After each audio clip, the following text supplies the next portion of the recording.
శాస్త్రీ స్మయోకి స్వాగతం. నా వీడియో నచ్చినట్లయితే లైక్ చేయండి, షేర్ చేయండి, అలాగే నా ఛానల్ ని సబ్స్క్రైబ్ చేసుకుని సపోర్ట్ చేయండి. బెల్ ఐకాన్ ని తప్పనిసరిగా క్లిక్ చేయండి.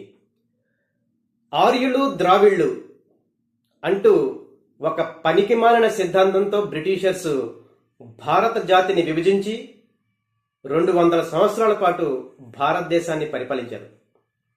ఆర్యులంటే ఎక్కడి నుంచో బయట దేశాల నుంచి వచ్చి ఇండియాలో సెటిల్ అయిన నార్త్ ఇండియన్స్ అని, అలాగే భారతదేశంలోని సౌత్ ఇండియాలోని ప్రజలు ఇక్కడ ద్రవిడ జాతికి సంబంధించిన ఒరిజినల్ భారతీయులంటూ బ్రిటిషర్స్ చెప్పిన సిద్ధాంతాన్ని ఇప్పుడు ఫాలో అవుతూ తమిళనాడులోని ద్రవిడ పార్టీ అయిన డిఎంకే నాయకులు సౌత్ నార్త్ అంటూ ఇండియాని విభజిస్తూ అనేక రకాల వివాదాస్పద వ్యాఖ్యలు చేస్తున్నారు. ముఖ్యంగా రీసెంట్గా డిఎంకే ఎంపీ అయిన దయానిధి మారన్ ఇలాంటి ఒక వివాదాస్పద వ్యాఖ్య చేశాడు. ఆయన తమిళనాడులోని ఒక కాలేజ్ ఫంక్షన్లో అటెండ్ అయ్యి ఆ కాలేజ్ ఫంక్షన్లో చదువుకునే మహిళా స్టూడెంట్స్కి ఉచిత ల్యాప్టాప్లు ఇచ్చే కార్యక్రమంలో పాల్గొనడం జరిగింది. ఇప్పుడు డిఎంకే స్టాలిన్ ప్రభుత్వం వచ్చే ఎన్నికలను దృష్టిలో పెట్టుకుని చదువుకునే మహిళా స్టూడెంట్స్ కి ఫ్రీగా ల్యాప్టాప్లని డిస్ట్రిబ్యూట్ చేయడం జరుగుతుంది. అదే కార్యక్రమంలో పాల్గొన్న దయానిధి మారన్ ఒక వివాదాస్పద వ్యాఖ్య చేశాడు.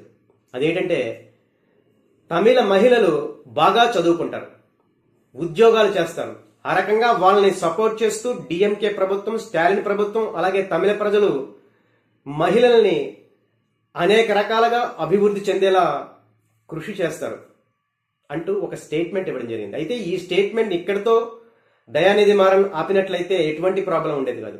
దానికి కొనసాగింపుగా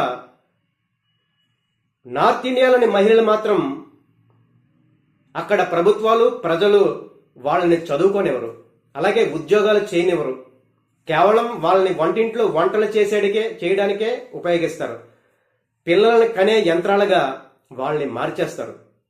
ఇది నార్త్ ఇండియాలోని మహిళలకి, సౌత్ ఇండియాలోని తమిళ ప్రజలకి తేడా అంటూ సౌత్ నార్త్ అంటూ దేశాన్ని విభజిస్తూ తీవ్ర సంచలన వ్యాఖ్యల్ని ఈ దయానిధి మారన్ చేశాడు. అసలు డిఎంకేలోని నాయకులకి ఇలా వీలు చిక్కినప్పుడల్లా, ముఖ్యంగా ఎలక్షన్ సమయంలో నార్త్ సౌత్ అంటూ దేశాన్ని విభజించి తమిళ ప్రజల సెంటిమెంట్లని రెచ్చగొట్టాలని ప్రయత్నిస్తూనే ఉంటారు. గతంలో కరుణానిధి కూడా అంతే. ఆ టైంలో యాంటీ హిందీ ఉద్యమం పేరుతో హిందీని, నార్త్ ఇండియా ప్రజలని విమర్శిస్తూ ఉద్యమాలు చేశారు తమిళనాడులో కరుణానిధి టైంలో. అప్పుడు రైల్వే స్టేషన్లో హిందీ పేరు కూడా కనపడకుండా బ్లాక్ పెయింట్ వేసి హిందీ పేరు కనపడకుండా చేసేసేవారు. అలాంటి కరుణానిధి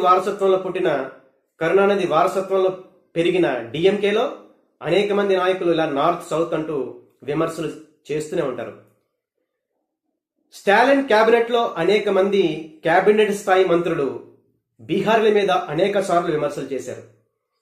బీహారీలు అసలు చదువుకోరని, వాళ్ళకి తెలివి తక్కువని, పానీపూరులు అమ్ముకోవడానికి కూడా పనిచేయరని వాళ్ళ మీద విమర్శలు చేయడం జరిగింది క్యాబినెట్ మినిస్టర్లు డిఎంకే ప్రభుత్వంలో. ఈవెన్ స్టాలిన్ దాన్ని ఖండించలేదు, వారించలేదు.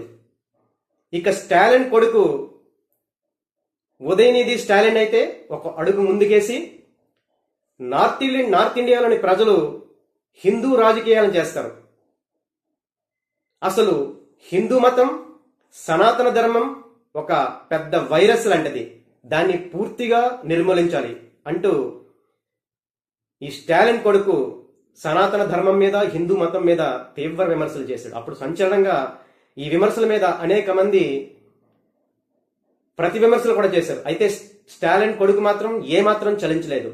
అదే విమర్శని పదే పదే చేస్తూ ఉదయనిధి తన సిద్ధాంతాన్ని సపోర్టుగా మాట్లాడుతూనే ఉన్నాడు. ఇలా అనేక సార్లు డిఎంకే నాయకులు ఉత్తర, దక్షిణ అంటూ భారత ప్రజలను విడదీస్తూనే ఉన్నారు. రీసెంట్గా విజయ్ నటించిన జననాయకన్ అనే సినిమాకి సెన్సార్ బోర్డు నుంచి కొన్ని ఇబ్బందులు వచ్చాయి. దాన్ని దృష్టిలో పెట్టుకుని డిఎంకేలోని చాలా మంది నాయకులు సెన్సార్ బోర్డు తమిళ ప్రజల విశ్వాసాల్ని, సంస్కృతిని ధ్వంసం చేస్తోంది.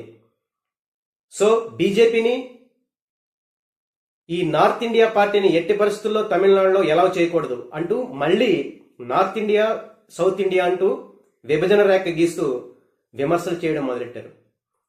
రాజకీయాలలో విమర్శలు, ప్రతి విమర్శలు సాధారణమే. బీజేపీని డిఎంకే విమర్శించడం, డిఎంకేని బీజేపీ విమర్శించడం, దాంట్లో పెద్దగా తప్పు లేదు.